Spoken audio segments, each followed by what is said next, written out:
Welcome to Manimini Tamil channel.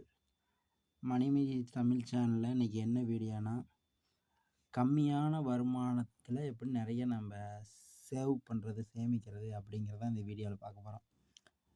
First தினமும் செலவு செய்வது எழுதி வைங்க. ஒரு டைரியிலையோ, ஏதோ உங்களுக்கு ஒரு நோட்லேயோ, ஏதோ ஒன்றுலையோ டெய்லி எவ்வளோ செலவு பண்ணுறீங்க, காலையிலேருந்து சாயந்தரம் வரைக்கும் என்னென்ன செலவு பண்ணிக்கிறீங்க, அதெல்லாம் நீங்கள் பேர் போட்டு எழுதி டைம் போட்டு இப்படி வைங்க. வச்சிங்கன்னா இப்போ காலையில் டீ குடிக்கிறீங்கன்னா டீ 10 ரூபா, பெட்ரோல் அடிக்கிறீங்க, ஸ்நாக்ஸ் சாப்பிட்றீங்க, அப்புறமேட்டு வெளியில் போய் சாப்பிட்றீங்க, இப்போ ரீசார்ஜ் தேவையில்லாமல் ஒரு டேட்டா நெட்டு தீர்ந்துருச்சுன்னா ஒரு டேட்டா ஒரு 19 ரூபாய்க்கு 20 ரூபாய்க்கு போடுறீங்க.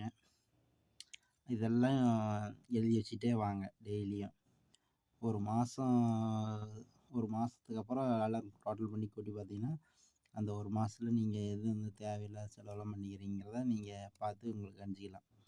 இந்த இடத்துல நம்ம இதெல்லாம் வேஸ்ட்டாக பண்ணிக்கிறோம் அப்படின்னு தெரிஞ்சுக்கலாம். அதனால் தினமும் செலவு செய்யறது எழுதி வைங்க. எழுதி வச்சிங்கன்னா உங்களுக்கு ஈஸியாக நீங்கள் ட்ராக் பண்ணுறது, கண்டுபிடிக்கிறதுக்கு ஈஸியாக இருக்கும். அப்படி ஒரு நோட்டில் போட்டு எழுதி வச்சிங்கன்னா தான் உங்களுக்கு இல்லைன்னா அமௌண்ட்டு எப்படி போச்சு, சம்பளம் வந்தோடனே காலி ஆகிடுச்சு, எப்படி தான் காணாமல் மாயமாக மறைஞ்சிச்சுன்னு உங்களுக்கே இதாக இருக்கும்.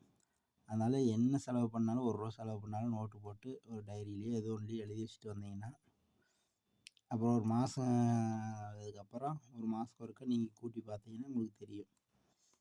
இதுதான் காசு போயிருக்குது அப்படின்னு தெரியும். அதனால் எழுதி வச்சிங்க. அப்புறம் பார்த்தீங்கன்னா, சம்பளம் வந்த உடனே முதல் செலவு பார்த்திங்கன்னா சேமிப்பு தான். குறைஞ்சது ஒரு 20%லேருந்து 30% சேமிங்க. நீங்கள் வாங்குகிற சம்பளத்துலேருந்து 20%லேருந்து 30% சேமிங்க. அதனால் மீதி தான் செலவு. சம்பளம் வந்தோடனே முதல் செலவு சேமிப்பு. சேமிப்பு போக தான் மீதி தான் உங்களுடைய செலவு. இப்போ எக்ஸாம்பிளுக்கு பார்த்தீங்கன்னா, இங்கே 10,000 ரூபா சம்பளம் வந்துச்சு அப்படின்னா, 10,000 ரூபாயில் ஒரு 2,000 ரூபா நீங்கள் எடுத்து தனியாக சேமிப்பு வச்சிங்க. 2,000 ரூபா சேமிப்பு வச்சது மீதி இருக்கிற 8,000 ரூபா தான் நீங்கள் செலவுக்கு பண்ணணும். இந்தமாரி பண்ணிங்கன்னா நீங்கள் ஈஸியாக கொஞ்ச நாளத்துலேயே கம்மியான வருமானத்துலேயே நீங்கள் அதிகமாக சேவ் பண்ணலாம். அப்புறம் பார்த்தீங்கன்னா, நீங்கள் எதில் சேமிக்கிறது, எதில் அப்படின்னு ஏல சீட்டு போடுறது, தங்கம், போஸ்ட் ஆஃபீஸ் ஸ்கீம், ஆர்டி அப்படின்னு இருக்குது. இதில் ஏதாவது ஒன்றில் நீங்கள் சேர்த்துட்டு வாங்க. ஏல சீட்டு 4 மாதத்துக்கு ஒருக்கா சீட்டு அப்படின்னு வருதுங்களா, ஏல சீட்டு போட்டாலும் சரி, இல்லை நீங்கள் கோல்டு வாங்கி வச்சிங்கனாலும் சரி, ஏதோ ஒரு அமௌண்ட்டு நீங்கள் அந்த இப்போ நீங்கள் 2,000 ரூபாக்குன்னா 2,000 ரூபா அமௌண்ட்டு ஃபிக்ஸ்டு டெபாசிட் போட்டோன்னா அப்படியே தான் இருக்கும். இந்தமாரி ஒரு சீட்டோ தங்கமோ வாங்கி வச்சிங்கன்னா இன்னும் கொஞ்சம் அமௌண்ட்டு கொஞ்சம் கூட ஏறும். தங்க விலை ஏறிக்கிட்டே போகுது. அந்தமாரி போஸ்ட் ஆஃபீஸில் இதுமாரி நீங்கள் பணமாக சேர்த்து கையில் வச்சுருந்தீங்கன்னா, அது கையில் வச்சுருந்தா செலவாகி போயிடும். பணமாக வைக்காதீங்க. இதேமாரி ஒரு சீட்டாவோ இல்லை ஒரு நகையாவோ போட்டு வச்சிங்கன்னா நம்ம போய் இப்போ பணமாக லிக்விடாக வச்சுருந்தீங்கன்னா, நீங்கள் சரி ஒரு 100 ரூபா எடுத்து போய் செலவு பண்ணலாம், ஒரு 500 ரூபா எடுத்துகிட்டு போய் ஏதோ ஒரு பொருள் வாங்க ஆசைப்பட்ட பொருள் அப்படின்னு. அதே கோல்டு வாங்கிட்டிங்கன்னா உங்களால் போய் அதை கோல்டை அடமானம் வச்சு விற்றோ வாங்க மனசு வராது. அதனால் இதுமாரி ஏல சீட்டோ தங்கமோ போஸ்ட் ஆஃபீஸ் ஆர்டியோ இந்தமாரி போட்டு சேர்த்துட்டு வாங்க.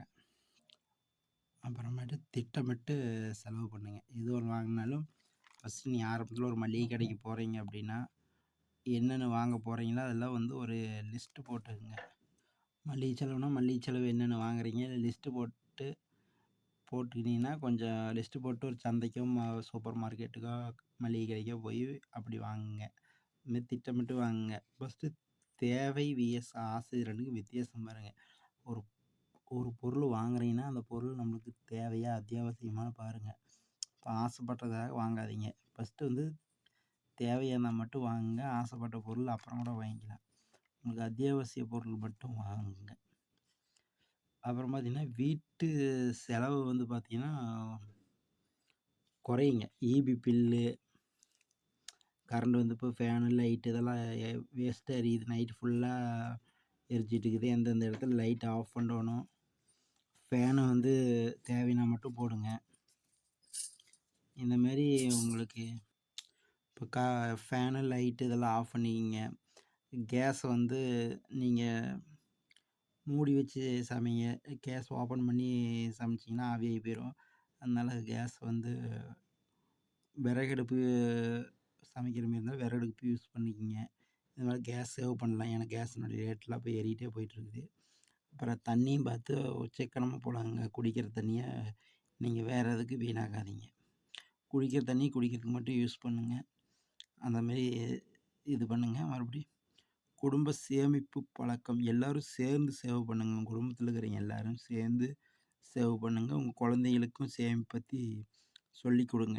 ரூ. 1 ரூ. 2 அப்படி சேமிப்பு பத்தி சொல்லிக் குடுங்க. என் குடும்பத்தில ஃபேமிலியில இருக்கிறவங்க எல்லாரும் சேர்ந்து சேவ் பண்ணுங்க. இந்த மாரி ஒரு சின்ன சின்ன பழக்கம் வந்ததாவே போதும். பெரிய சம்பளம் வேண்டாம். ஒரு நல்ல பழக்கம் இருந்தா போதும். இந்த மாரி சின்ன சின்ன பழக்க ஹேபிட்ஸ் எல்லாம் நீங்க கொண்டு வந்தீங்கன்னாவே போதும். நீங்க பார்த்தீங்கன்னா, ஒரு குறிப்பிட்ட நாள்லயே நீங்க கம்மியான வருமானத்திலேயே நீங்க பார்த்தீங்கன்னா, அதிகமான அமௌண்ட் பார்த்தீங்கன்னா, நீங்க சேவ் பண்ணியிருப்பீங்க.